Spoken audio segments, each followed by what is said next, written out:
Hi friends, ಹೇಗಿದ್ದೀರಾ? ನಾನು ನಿಮ್ಮ ಅನುಪಮ. ಈ ವ್ಲಾಗಲ್ಲಿ ಕೆಲವೊಂದು ಟಿಪ್ಸನ್ನು ತಗೊಂಬಂದಿದ್ದೀನಿ. ಎಲ್ಲವನ್ನ ನೋಡಿ ನಿಮಗೆ ಖಂಡಿತವಾಗ್ಲೂ ಇದು ಅಡಿಗೆ ಕೋಣೆಯಲ್ಲಿ ಯೂಸ್ ಆಗ್ತದೆ. ನಿಮ್ಗೆ ಇಷ್ಟ ಆದರೆ ಲೈಕ್ ಕೊಡಿ, ಕಮೆಂಟ್ ಹಾಕಿ, ಎಲ್ರಿಗೂ ಇದನ್ನು ಶೇರ್ ಮಾಡಿ, ನನಗೆ ಸಪೋರ್ಟ್ ಮಾಡಿ. ಹಾಗಾದರೆ ಇನ್ಯಾಕೆ ತಡ, ಒಂದೊಂದಾಗಿ ಟಿಪ್ಸನ್ನು ನೋಡ್ಕೊಂಡು ಬರೋಣ ಬನ್ನಿ. ಮೊದಲನೆಯ ಟಿಪ್ಸನ್ನು ನೋಡ್ಕೊಂಡು ಬರೋಣ. ನೀವು ಹೊಸ ಪಾತ್ರೆ ತಂದರೆ ಅದರಲ್ಲಿ ಸ್ಟಿಕ್ಕರ್ಸ್ ಎಲ್ಲ ಅಂಟಿಸಿರ್ತಾರೆ. ಅದನ್ನು ತೆಗೆದ್ರೆ ವ್ಯಾಕ್ಸ್ ಎಲ್ಲ ಹಾಗೆ ಉಳಿತದೆ. ಅದಕ್ಕಾಗಿ ಈ ಟಿಪ್ಸ್. ಈ ಪಾತ್ರೆಗೆ ನಾನೀಗ ಬಿಸಿ ಬಿಸಿ ನೀರನ್ನು ಹಾಕ್ತಾ ಇದ್ದೇನೆ. ಹಾಕಿ ಒಂದು 2 ನಿಮಿಷ ಅದನ್ನು ಹಾಗೆ ಬಿಟ್ಬಿಡಿ. ನಂತರ ಅದನ್ನು ನೀರೆಲ್ಲ ಚೆಲ್ಲಿ ಹಿಂದ್ಗಡೆ ಇರುವಂತಹ ಸ್ಟಿಕ್ಕರನ್ನು ನಾರ್ಮಲ್ ಆಗಿ ಅಂದರೆ ಆರಾಮವಾಗಿ ನೀವು ತೆಗಿಬೋದು. ಏನು ಅದರಲ್ಲಿ ವ್ಯಾಕ್ಸ್ ಆಗಲಿ ಏನಾಗಲಿ ಪೇಪರ್ ಆಗಲಿ ಉಳ್ಕೊಳ್ಳೋದಿಲ್ಲ. ಆರಾಮಾಗಿ ಕೈಯಲ್ಲಿ ಬರ್ತದೆ. ನೋಡ್ಬೋದು ನೀವು. ನೋಡಿ ಎಷ್ಟು ಚೆನ್ನಾಗಿ ಬಂದಿದೆ. ಈ ಟಿಪ್ಸನ್ನು ಒಮ್ಮೆ ಟ್ರೈ ಮಾಡಿ, ನಿಮಗೆ ಖಂಡಿತವಾಗ್ಲೂ ಇಷ್ಟ ಆಗ್ತದೆ. ಎರಡನೇ ಟಿಪ್ಸ್ ನೋಡ್ಕೊಂಡು ಬರೋಣ. ನೋಡಿ, ನೀವು ಪದಾರ್ಥ ಮಾಡುವಾಗ ಇಲ್ಲಿ ನಾನು ಬೆಂಡೆಕಾಯಿ ಪದಾರ್ಥ ಮಾಡಿದ್ದೇನೆ.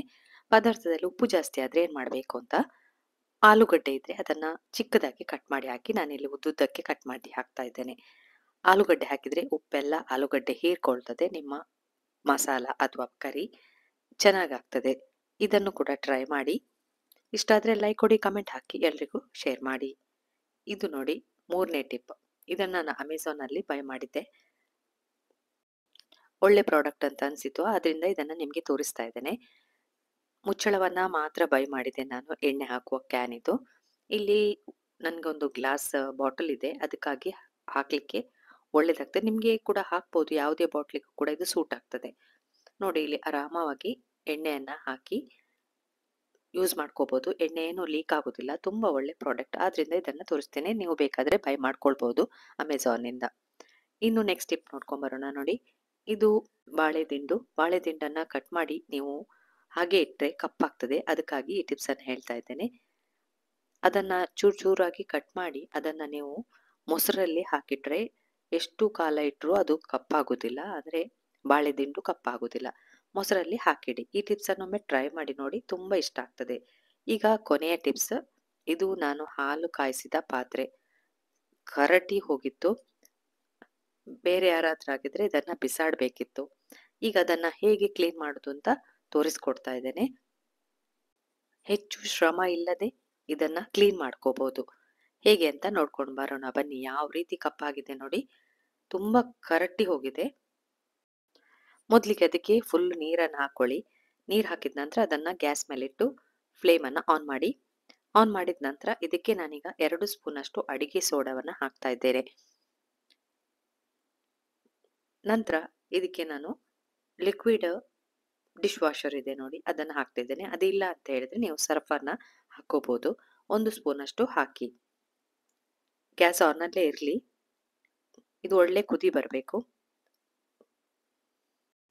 ನೀರು ಒಳ್ಳೆ ಕುದಿ ಬಂದ ನಂತರ ಇದಕ್ಕೆ ವಿನೆಗರ್ ಇದೆ ನೋಡಿ, ಅದನ್ನು ಹಾಕಿ.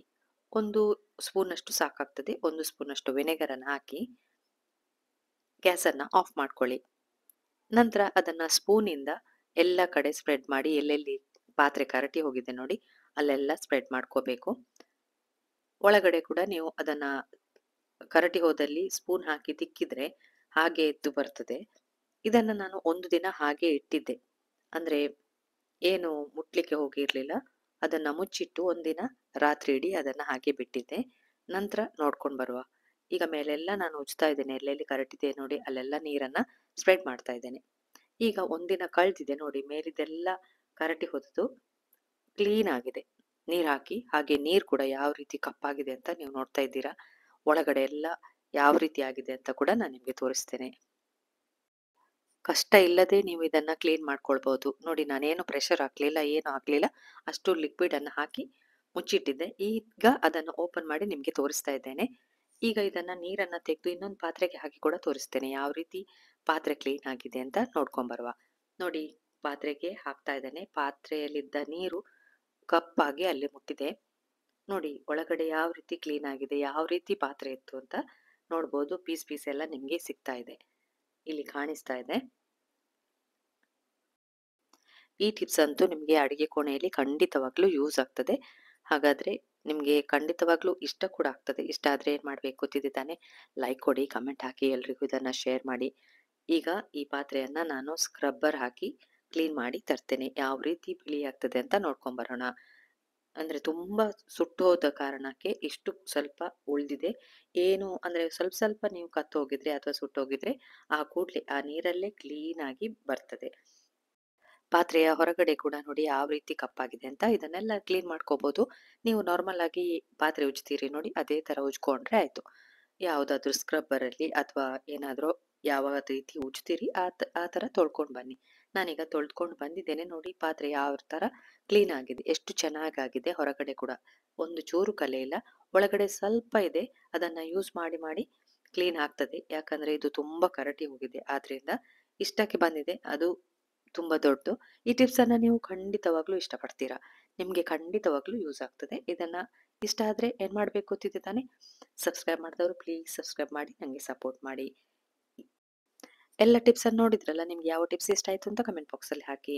ಹಾಗೆ ಈ ವ್ಲಾಗ್ ಅನ್ನ ನಾನು ಇಲ್ಲಿಗೆ ಮುಗಿಸ್ತಾ ಇದ್ದೇನೆ. ಇನ್ನು ಹೊಸ ವ್ಲಾಗ್ ನೊಂದಿಗೆ ನಿಮ್ಗೆ ಸಿಗ್ತೇನೆ. ಪುರ್ಸೊತ್ ಮಾಡಿ ನೋಡಿದ್ದಕ್ಕೆ ಥ್ಯಾಂಕ್ ಯು.